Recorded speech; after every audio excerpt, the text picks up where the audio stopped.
अच्छा, सारिम वाला जो केस था अभी हमारे नॉर्थ कराची में जो गालिबन वो केस हुआ है, तो उसमें यह है कि सारिम को 11 दिन तक गालिबन 11 दिन तक या 7 दिन तक उस बच्चे को अपने पास रखा उन लोगों ने, ज्यादती का निशाना बनाया और फिर जो है उसको मार कर जो है वो पानी की टंकी में डाल दिया गया। सही है।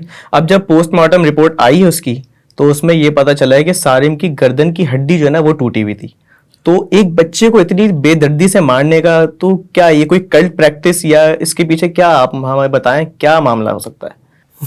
वेल, डायरेक्ट एक्सपोजर तो अल्लाह का शुक्र है मेरा चीज़ों का नहीं है। मैं आपके साथ अपनी रिसर्च शेयर कर सकता हूँ। एक बहुत पुराना कंपाउंड है जिसके गिर्द बहुत सारे रिलीजन और कल्ट्स बने हुए हैं, जिसे अडीनोक्रोम कहा जाता है। अडीनोक्रोम आपकी बॉडी में प्रोड्यूस होगा जब आपकी बॉडी में इतना ज़्यादा एड्रेलिन है कि आप डरे हुए भी हो और एक्साइटेड भी हो। और एक छोटा बच्चा क्योंकि मासूम होता है तो उसके लिए डर में और एक्साइटमेंट में ज़्यादा फर्क नहीं होता। तो एड्रीनोक्रोम को एक्सट्रैक्ट करने के लिए पुराने जो आपके पेगन कल्चर्स हैं, जिनमें मायंस आ जाते हैं, जिनमें ग्रीक्स भी आ जाते हैं, इसमें काफ़ी हद तक वाइकिंग्स आ जाते हैं, ओल्ड सिविलाइजेशन सारी, ये ह्यूमन सैक्रिफाइसेस को प्रैक्टिस किया करते थे।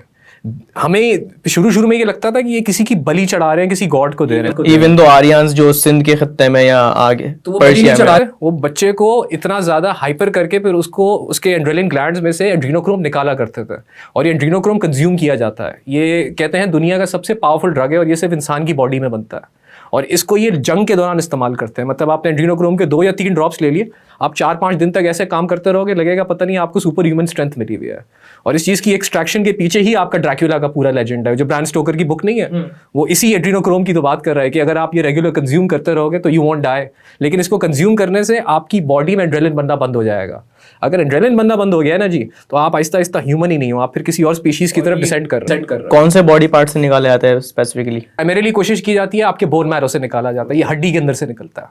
लेकिन अब डिपेंडिंग कि बच्चा कितना, उसकी एज कितनी है, मतलब अगर 7 या 8 ईयर्स का है तो उसकी बॉडी में जो ग्लैंड्स हैं, हार्मोन के ग्लैंड्स हैं, वो भी फिर एड्रेनलिन प्रोड्यूस करना शुरू कर देते हैं। और हम अगर देखें तो उस केस में तो बच्चे की गर्दन की हड्डी टूटी हुई है, तो आई डोंट नो से ये कंफर्म पता लगेगा, लेकिन सारी इशारे उसी तरफ जा रहे हैं कि बच्चे को पहले टॉर्चर करके सबड्यू करने की कोशिश की गई है।